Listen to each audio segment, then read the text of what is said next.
Hello, dear viewers. You're tuned into Escape from the Matrix. I'm your host, Arcturus, and in the last two episodes, we explained what astral projection is, and I explained my personal journey into the astral plane. Well, that triggered a ton of fascinating questions from you, especially about what exactly the astral plane is, how it came about, and how it fits into the bigger picture. Today, I'm going to try and break down for you what the astral dimension is all about.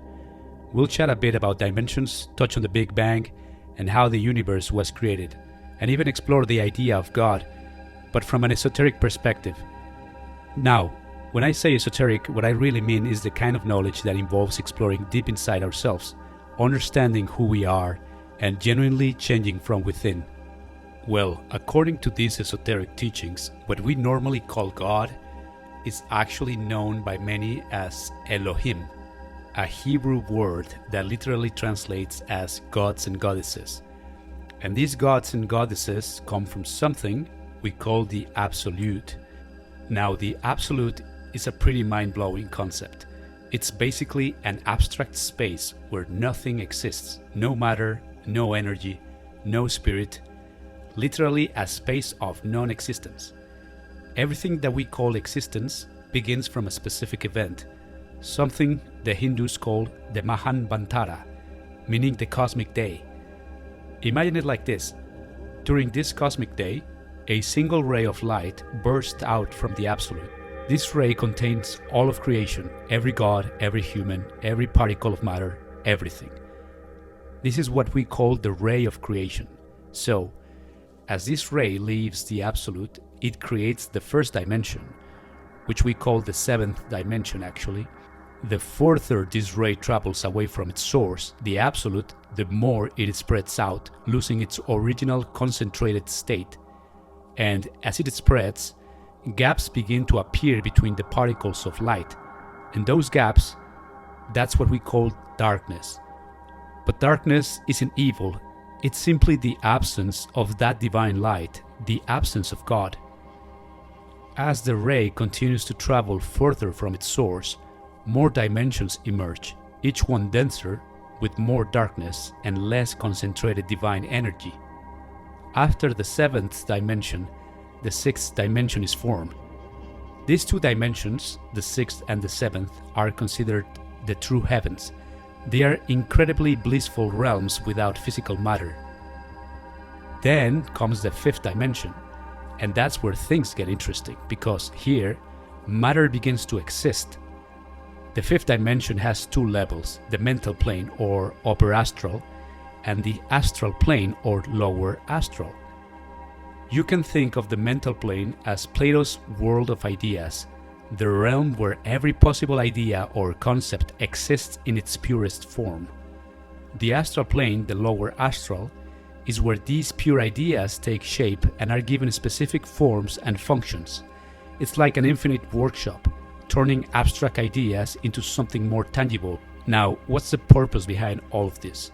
Well, according to these teachings, the universe exists because God, or that original consciousness, wanted to experience itself through every possible form of existence. And the goal is for this divine consciousness to fully understand every aspect of creation and then return to the Absolute with total awareness. On a grand scale, you could say God will achieve this purpose no matter what. But on an individual scale, as individual sparks or particles of divine light, our journeys vary. Some of us reach complete awareness, others may take longer or different paths entirely. This brings me to something I remember from when I was a kid. I used to wonder why some beings were born as angels and others, like me, as humans. Who decided this? Well, mainstream religions don't really give satisfying answers to these questions, but esoteric teachings do, and they explain that angels is just a name we give to higher beings, basically beings who evolve to higher states of consciousness, closer to God. In reality, these angels are what you may call gods, part of the Elohim. The cool part is that we humans are already pretty far along our spiritual journey.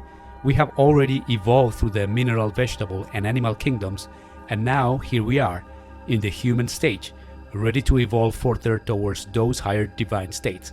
Eventually, we can reach those heavenly realms, the 6th and the 7th dimensions, places of unimaginable happiness. But here's something even crazier.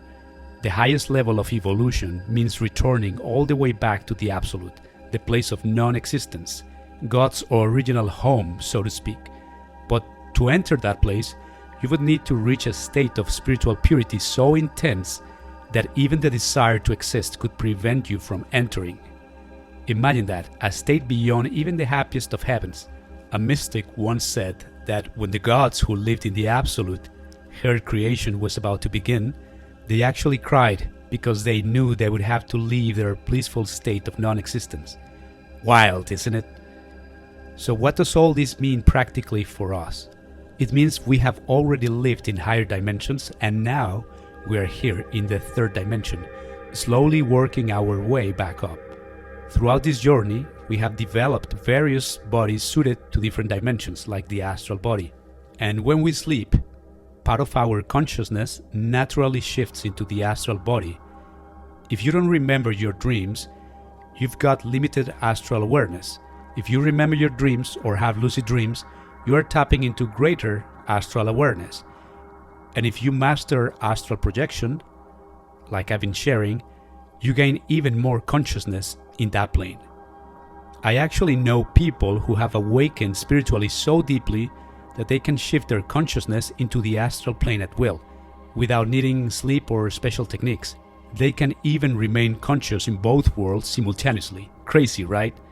But it's real, and I'm working to reach that level myself. The key is spiritual practice and growth. This is exactly why astral projection is totally safe. You already have an astral body, it's part of you. You can't lose it. Astral travel is just about becoming conscious of what you already have. And what about death? When we die, our consciousness naturally shifts into the astral plane, staying there until karma guides us to another physical birth. Most people forget their past lives and their astral experiences.